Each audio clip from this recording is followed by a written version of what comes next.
Hi అండి. Good morning. Welcome to Mouni life diary. ఈరోజు వచ్చేసి వీడియోలో ఏంటంటే మా చిన్న గార్డెన్ చూపిస్తున్నాను అనమాట. మా ఇంటి ముందు స్థలం లేకపోయినా కూడా నేను ఎలా చిన్న చిన్న మొక్కలు పెట్టుకున్నాను ఏంటి అనేది ఈ వీడియోలో చూపిస్తున్నాను. మీరు కనుక నా ఛానల్ని ఫస్ట్ టైం చూస్తుంటే కనుక ప్లీజ్ సబ్స్క్రైబ్ చేసుకోండి, లైక్ చేయండి, షేర్ చేయండి, స్కిప్ చేయకుండా చూడండి, లాస్ట్ వరకు చూడండి. ఫుల్ వీడియో వచ్చేసి రేపు వస్తుందనమాట. తప్పకుండా చూడండి. ఇదేనమాట చిన్న గార్డెన్ మాది. ఈ చెట్లు వచ్చేసి వంకాయ చెట్లు నేను ఆంధ్రా నుంచి తీసుకొచ్చాను. ఇక్కడైతే ఇలాంటి వంకాయలు దొరకవు కదా, ఎక్కువగా గుత్తి వంకాయలు పచ్చగా కొంచెం తెల్ల గీతల్లాగా ఉంటాయి కదా, అవే దొరుకుతాయి. అందుకని చెప్పి నేను ఆంధ్ర నుంచి వచ్చేటప్పుడు చిన్న చిన్న వంకాయ చెట్లు తీసుకొచ్చాను అనమాట. చాలా బాగా కాసినాయి. దగ్గర దగ్గర 2.5 years అవుతుందనమాట ఈ వంకాయ చెట్లు పెట్టి.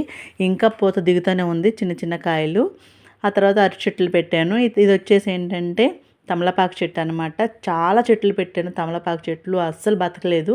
ఇది ఇప్పుడే చిగురు వచ్చింది, చూద్దాం ఎంతవరకు వచ్చిద్దో.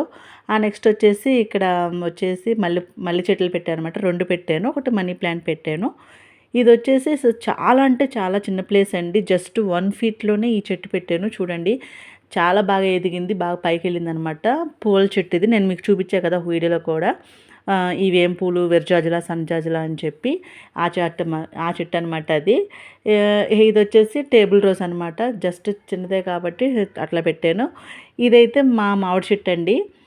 దీనికైతే ఒక స్టోరీ ఉంది, అది నేను నెక్స్ట్ వీడియోలో చెప్తాను. నచ్చితే subscribe. Thank you for watching.